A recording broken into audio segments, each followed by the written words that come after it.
BRS నేతలకు CM Revanth సవాల్ విసిరారు. ప్రాజెక్టులపై మాట్లాడేందుకు నేను సిద్ధమన్నారు రేవంత్. అయితే పిల్లకాకులతో కాదు, కేసీఆర్ వస్తే చర్చకు సిద్ధమన్నారు. కేసీఆర్ హరీష్ రావు చర్చకు రండి తేల్చుకుందామన్నారు. దమ్ముంటే ప్రాజెక్టులపై చర్చకు రావాలని కూడా ఛాలెంజ్ చేస్తున్నా అని సీఎం రేవంత్ రెడ్డి అన్నారు. శ్రీశైలం, సాగర్, జురాల ఎక్కడైనా చర్చకు రెడీ అన్నారు. మా అప్పులు పెరిగాయి, మీకు లక్షల కోట్ల ఆస్తులు ఎలా పెరిగాయన్నారు.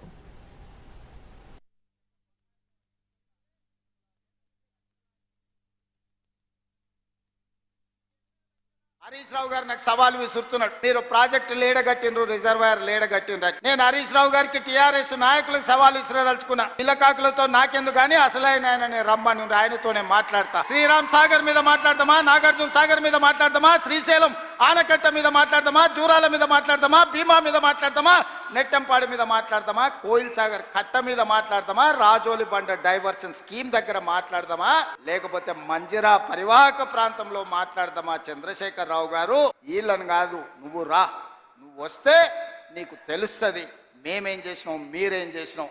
తెలిసి తెలవక ఉడికిందో ఉడకక ఉరుకులాడుతున్నారు నీ అల్లుడు, నీ కొడుకు. వాళ్ళకు పిల్లకాకులకేం తెలుసు, ఉండేలు దెబ్బ అని వెనకడికి చెప్పారు. నీకు తెలుసు కదా మా దెబ్బ ఎట్లుంటుందో, కాంగ్రెస్ పార్టీ కార్యకర్తల దెబ్బ. 2023 డిసెంబర్ 3 నాడు చూసినావు కదా మా కార్యకర్తల దెబ్బ. అందుకే ఇవాళ ఆయన మొహం జల్లక ఫామ్ హౌస్లో దాచుకొని ఇవాళ వీళ్ళను ఉసిగొల్పుతున్నాడు. ఏమన్నా అంటే పెద్ద మనిషిని అట్లా అంటారా అంటే, పెద్ద మనిషి లాగా వ్యవహరించాలి కదా అని నేను అంటున్నాను.